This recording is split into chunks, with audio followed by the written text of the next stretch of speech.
While the country's founding is an important period in American history, it's not often we learn about some of the weirder aspects of the era. From cannibalism to frontier militias, here are 8 weird facts about Jamestown you never learned in school. In May 1607, the Virginia Company of London established the first permanent English settlement in North America, which would later become known as Jamestown.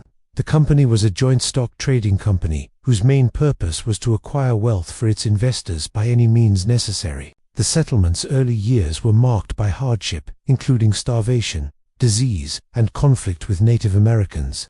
Of the 500 settlers who arrived in 1608, only 60 survived the winter. But these tough times didn't stop them from starting one of the most infamous salacious gossip rags of all time. The Virginia Gazette, first published on April 8, 1636, was the first newspaper published in North America. The paper was founded by John Farr, one of the early settlers of Jamestown, and it played a significant role in shaping public opinion during the colonial era. Known for its sensationalist approach to reporting, the paper covered a wide range of topics, including political scandals, criminal trials, shipwrecks, and even the occasional mermaid sighting. One issue reported that a local tavern keeper had turned his wife into a tart and sold her to a French nobleman, a clear indication of the paper's lack of journalistic integrity. While the Virginia Gazette may seem like a silly footnote in the history of newspapers, it was actually a vital source of information for colonists and a powerful tool for shaping public opinion. It was also one of the first publications to be funded through government subsidies, setting a precedent for government involvement in the media that continues to this day. During the colonial era, alcohol played a significant role in daily life. However, there was one major problem: most people couldn't afford it. That's why when a group of settlers in Jamestown came up with a solution, everyone drank to their success. In 1618, they created the Beer and Cider Company, which allowed settlers to pay their taxes with beer and cider instead of money. This system made alcohol more accessible to the general population and led to an increase in consumption. The company became so successful that by 1634, it was producing over 25,000 barrels of beer and cider per year. And although the company eventually collapsed due to mismanagement, its impact on alcohol consumption in Jamestown was significant. It wasn't just your run-of-the-mill beer and cider company. They also produced a special type of hard cider called sack posset, which was a spiced cider that was popular in England during the time period. The recipe for sack posset included a mixture of spices such as nutmeg, cloves, and cinnamon, which were brought to Jamestown from Europe. This drink quickly became a favorite among the colonists, and was seen as a symbol of the colony's connection to England. And although alcohol consumption was widespread, it was not without its problems. In fact, it got so bad that in 1652, the General Assembly of Virginia passed a law prohibiting the sale of alcohol on Sundays. The law, known as the Sunday Law, made it illegal to open any tavern or alehouses on the Sabbath, and it was intended to curb the rampant drunkenness that had become a problem in the colony. Despite the ban, however, alcohol continued to flow, and the law was eventually repealed in 1672, the year before. In 1651, Nathaniel Bacon Jr. had moved to Virginia and purchased a large tract of land in what is now known as Bacon's Castle. He lived there with his brother Robert and several other men who had come to the New World seeking adventure and fortune. Life at the fort was not easy, and the men struggled to make a living in the harsh environment of colonial Virginia. Nathaniel was frustrated by the tax rates set by the British government, and he soon found himself at odds with the colony's governor. To make matters worse, his marriage to Anne Carter, the daughter of a wealthy landowner, fell apart, and she returned to live with her parents. When news broke out that the colony's governor had ordered the arrest of several men, including Nathaniel Bacon, things started to get violent. On May 20, 1676, armed men attacked the governor's house, forcing him to flee. Nathaniel Bacon then took over the colony and declared himself the new governor. For the next few months, Bacon and his followers terrorized the countryside, burning towns and killing Native Americans. Eventually, however, the militia sent by the royal government defeated Bacon's forces, and he fled into the wilderness. There he contracted a fever and died on October 2, 1676. After his death, his head was cut off and hung from the bowsprit of the ship that had brought him to Virginia as a warning to other would-be rebels. But despite the brutality of the rebellion, Bacon's legacy lived on. In fact, He became a folk hero to many Virginians, who saw him as a champion of the common man against the tyranny of the ruling class. His name has been immortalized in place names, including Bacon County, Virginia, and the city of Baconton, Georgia. And although he is remembered as a violent and dangerous man, he is also seen as a symbol of resistance against oppressive authority.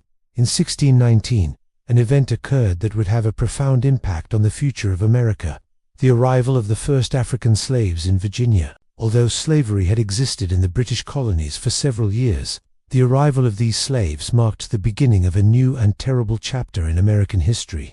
The first Africans to arrive in Jamestown were not brought there intentionally as slaves, but rather they were a byproduct of a larger plan. In 1619, the British colony of Virginia was struggling to survive. The early settlers had endured a brutal winter and were in desperate need of labor to help them plant crops and build structures. At the same time, the Dutch were establishing a slave trade in the Caribbean and had captured several Africans who they intended to sell as laborers on their plantations. When a Dutch ship arrived in Jamestown carrying 2,250 African captives, the settlers saw an opportunity to solve both problems. They purchased the Africans and began using them as forced labor on their farms and plantations. This marked the beginning of the transatlantic slave trade and the enslavement of millions of Africans over the next 250 years. As you might expect, life on a tobacco plantation was not easy for these enslaved people.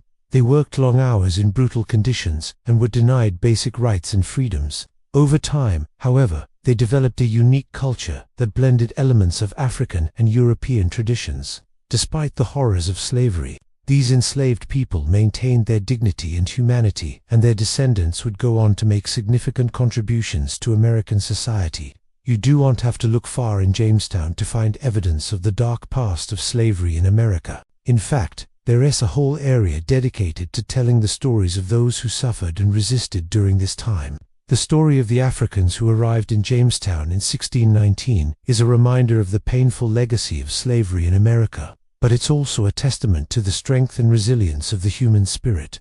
By the mid-1700s, tensions between the American colonies and Great Britain were growing. As a result, secret societies began to form in the colonies, preparing for an inevitable conflict. One of these groups was the Sons of Liberty, founded in 1765, which aimed to protect the rights of American colonists and oppose British policies that they saw as oppressive. Led by figures such as Samuel Adams and Paul Revere, the Sons of Liberty organized protests, boycotts, and other forms of resistance against British rule. They played a crucial role in escalating tensions leading up to the American Revolution. At the time, the British government was trying to raise revenue from the colonies by imposing a series of taxes. These included the Stamp Act, which required the purchase of stamps for all printed materials, and the Townshend Acts, which placed duties on goods such as glass, tea, and paper. The colonists opposed these taxes, arguing that they were being taxed without representation in Parliament. The Sons of Liberty became increasingly vocal in their opposition, organizing protests and boycotts that disrupted the economy of the colonies. They also used propaganda and public pressure to influence colonial leaders to take action against British policies. Their activities helped to unify the colonies and create a sense of shared identity among the colonists. This growing unity was a key factor in the outbreak of the American Revolution. So while the Sons of Liberty were only active for a few years, their impact on the course of American history was profound. They helped to shape the events that led to the independence of the United States and the creation of a new nation. If you've ever heard the term "give me liberty" or "give me death," you probably know that Patrick Henry was the one who uttered these famous words. What you may not know is that he first said them in a speech delivered on March 23, 1775, at the Second Virginia Convention in Richmond, Virginia. At the time, the relationship between Great Britain and the American colonies was becoming increasingly strained.